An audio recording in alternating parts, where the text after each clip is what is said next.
One of the series on this channel is Auditing the Mean Machine's Guide to Sega, which isn't an overly serious idea all told. Most of the games I play on there I haven't played before, and in the main I play them for about 5 or 10 minutes to make a comedic snap judgment on them as to whether or not I agree with the review, which is what I did to Dark Castle and that rolled around. The review scored like 13% and I agreed. It looked rubbish, was barely playable and felt like something made with a minimum amount of effort to make a quick buck. And it all sounds really bad, but that's because I was looking at the game without any kind of context, and when you do that you can sometimes miss things. You end up not understanding it properly. See, Dark Castle isn't a brand new game made for the Mega Drive, it's a conversion of a 1986 game made for the Apple Macintosh.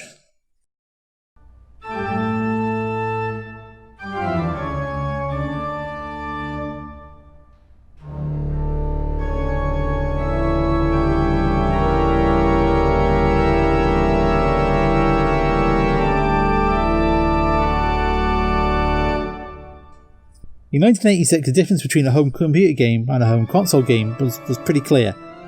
These days that line is pretty blurred, especially when you're talking about the big budget AAA games. Because games consoles have effectively become PCs in a box, you can get pretty much the same experience on a computer or a console. The main differences shake out to being, potentially slightly better graphics and frame rates, and a mouse and keyboard based control scheme. Now that isn't to say that there aren't unique experiences to each machine, but they're more the exception than the rule. And to be honest, they generally come down to business arrangements rather than hardware restrictions. Back in 1986, the situation was reversed. You broadly speaking had 3 main avenues for your games. You had your arcade, you had your home computers, and you had your home consoles. Now, whilst it was more than possible for the same game to come out on each type of hardware, the game had to be tailored to each one, so you weren't quite getting the same experience.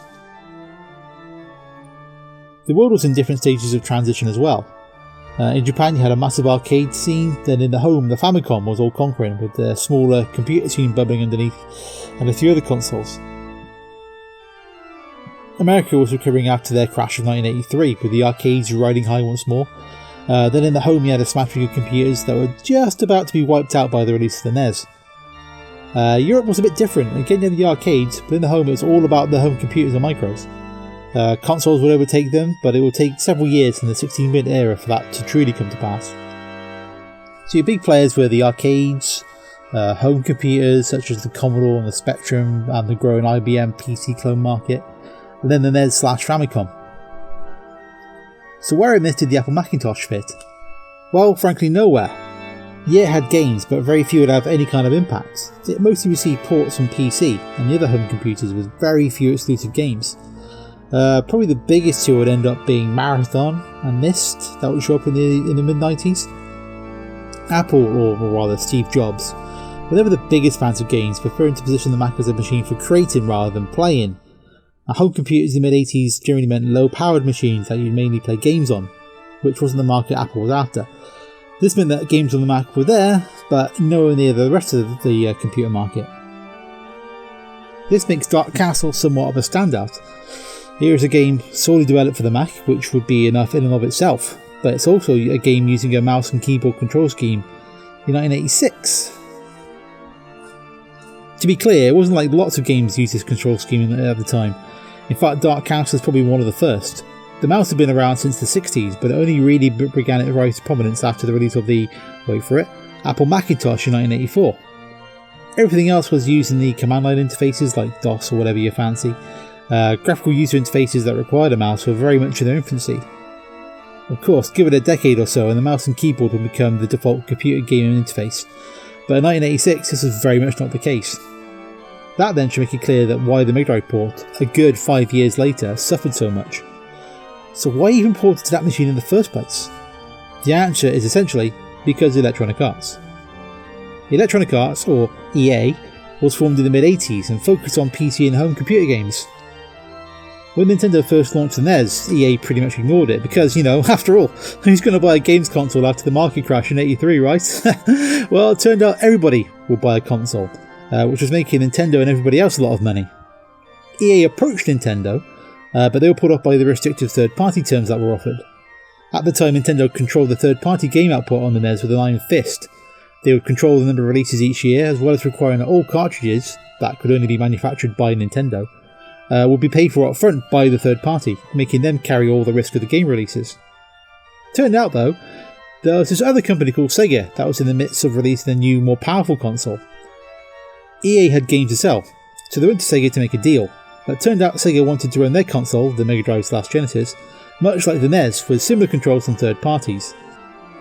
During a meeting, a flippant comment led to EA reverse engineering the system to build their own cartridges, which is why their games came on different sized carts with the yellow thing in the corner. After ambushing Sega just before the Consumer Electronics Show in 1990, Sega and EA came to an agreement which meant EA had better terms than the usual third party. This was great for Sega because EA's John Madden games quickly became a major selling point for the console. So EA could now make their own carts and publish their own games for the Mega Drive, so they did. The year after the Sega agreement, EA published 21 games, more than double the amount of DOS games they put out. Now, one of these Mega Drive games was the aforementioned Dark Castle. So we know how the game came to the Mega Drive. The real question is why? It's not like EA had a big presence on the Mac. They published the odd game, but it's more like ports of their existing titles. The original developer, Silicon Beach Software, ended up moving into productivity software like desktop publishing tools. They were bought out by another company in the early 90s that was then bought by Adobe. The original developer, Jonathan Gay, ended up at Macromedia. He ended up being one of the main creative minds behind what became Adobe Flash. Obviously, none of this helps. There's no clear connection to EA to point to go, yes, that's why they did it. I mean, yes, the game was a big seller on the Mac, and it won quite a few awards, so on that basis, porting it to other machines makes sense. And it was ported to Commodore 64, Amiga, the Atari ST, even the CDI of all things. None of these versions are that well regarded. I mean, you can find an odd decent review for the Amiga version, but all suffered when they were ported. There were two things that suffered mainly when the game was put onto other machines. First was the graphics. On the Apple II, they were monochrome, but fairly high res for the time. These had to be redone for other versions. The Mega Drive version suffers from this the most, with the art looking muddled, blocky and just not as good. The Mega Drive was and is a great machine, but that doesn't mean it can make chicken salad out of chicken you get the point. The second thing that suffered most was the controls. On the original, you would use the WASD keys to move and then the mouse to move your character's aim up and down. Now, whilst the computer ports were okay because they had access to a mouse, this wasn't the case for the Mega Drive. Rather than updating the game to work on the joypad, the mouse controls would be squished onto it, which is as bad as you'd expect. At least in the computer versions of Dark Castle, you could walk and change your aim fairly easily. On the Mega Drive, you have to kind of hold left to walk and then kind of press up and down to change your aim. This makes running and aiming around painful at best. With the bats and mice and other things coming at you, it's not the most intuitive of control schemes, to say the least. These two issues then magnify the problems with the level design. See that little bump that made me fall over? No? Well, neither did I. The art didn't make it clear it was an obstacle, and the time it takes for the character to recover is painful. It's that almost vindictive early 80s level design that could work if your character was nimble enough to navigate across levels, but they're not. They're really not. Clearly this game was part of a wave of titles that EA pushed out onto a hot new console to try and make some quick money. It doesn't have a big license, and whatever cachet its name had is long gone 5 years after its initial release. So what reason would you have to buy this over other platformers from the same year like Sonic or Quackshot or Wonder Boy and Monster World or even that push Toe Jam and Earl? It's quite sad in its own way. Dark Castle should be remembered for that innovative control scheme.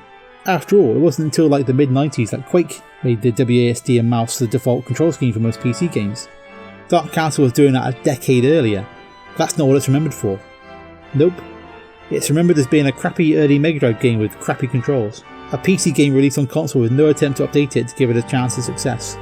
So I ended up being right, I guess. It does look rubbish, it is barely playable, and it does feel like something made with a minimum amount of effort to make a quick buck. Of all the games that EA pushed onto the Mega Drive, none more than this was a game that was sent out to die.